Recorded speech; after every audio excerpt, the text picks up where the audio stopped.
Just talk about your speakers from the port that are going to be here. And Stan Shepard, who is from the Port of Seattle, Noise Programs Manager, Linda Pellegrini, the FAA Terminal Radar Approach Control Manager, and David Sumi, who is the Deputy Regional Administrator for the FAA, is here. So we also have our elected officials here this evening. And I'm not sure if it's, oh, here you are. It's right here, okay.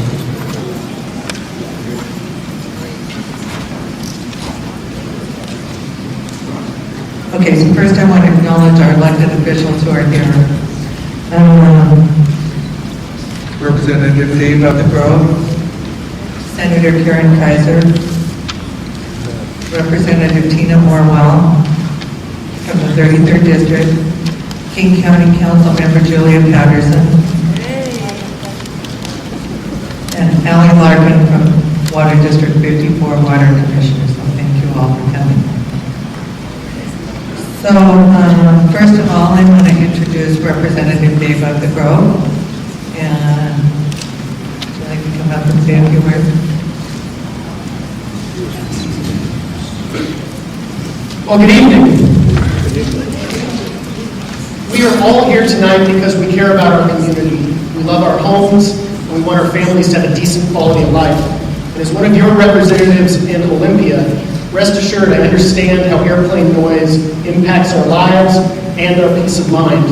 I happen to be born and raised in Burien, in the shadow of the airport, and I now live just southwest of the new runway in downtown Des Moines.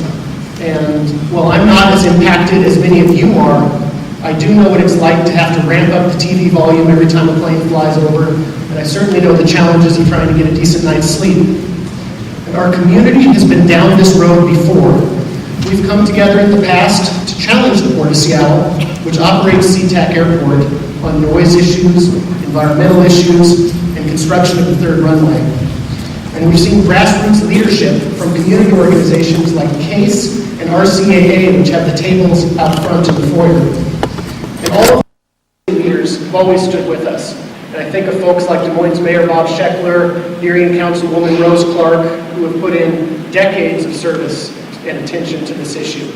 I also want to especially thank Des Moines City Councilwoman Susan White for helping bring about these community meetings. You know, our community has been down this road before.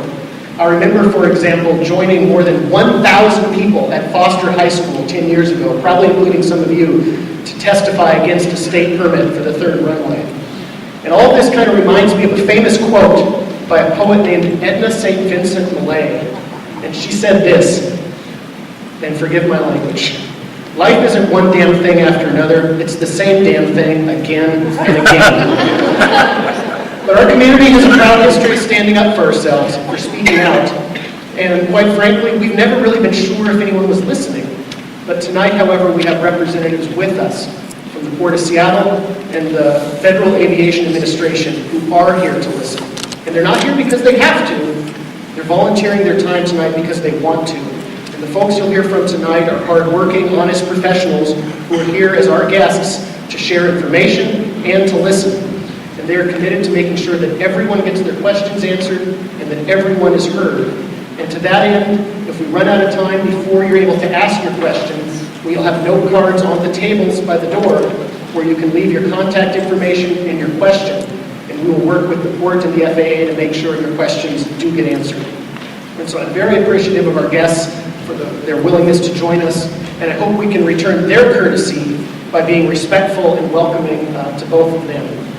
And the meeting tonight is also a chance not just for us to share our views, but for us to listen to them and to listen and learn and ask some good questions. And I hope we leave here tonight with a better understanding of issues such as who decides where and when airplanes fly, what are the current and future plans for runway use, and who decides who gets noise insulation and how does that process work.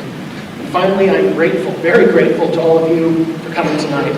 You know, I believe we come from a community that has shown time and time again that we care, that we're willing to participate, and that we will come together to protect and improve the quality of life in our community. So to end, I'd like you to please give yourselves a great big hand for being here tonight. Thank you.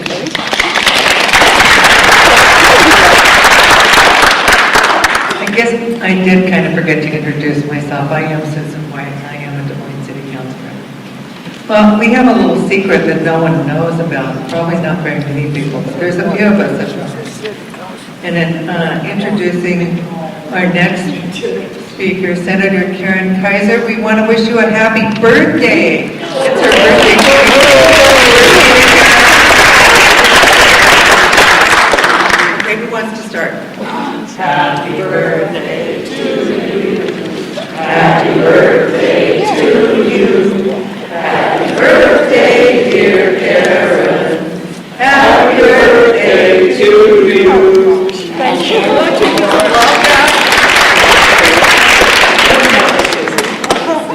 Did we embarrass you? You did embarrass me, yes. That's okay, I don't mind me. I mean, what kind of life do I have? I'm here at a town hall meeting on my birthday, but I'm pleased to be here. Because in my other life, I work as the chair of the healthcare committee, and I've been going to a lot of town hall meetings on healthcare, so I'm looking forward to a nice, calm town hall meeting on the third runway. So anyway, thank you all tonight for coming out on a busy, cold night and engaging, doing your civic responsibility with public officials and the Port of Seattle and the FAA. I'm here really to listen and to hear what you're going to inform us about so we can take that as your delegation of the 33rd District, your delegation down to Olympia when we go back into session in January. We've been working on these issues for years, as Dave mentioned. These are not new to us, but they have really been sharpened in the last few months as the third runway became fully operational.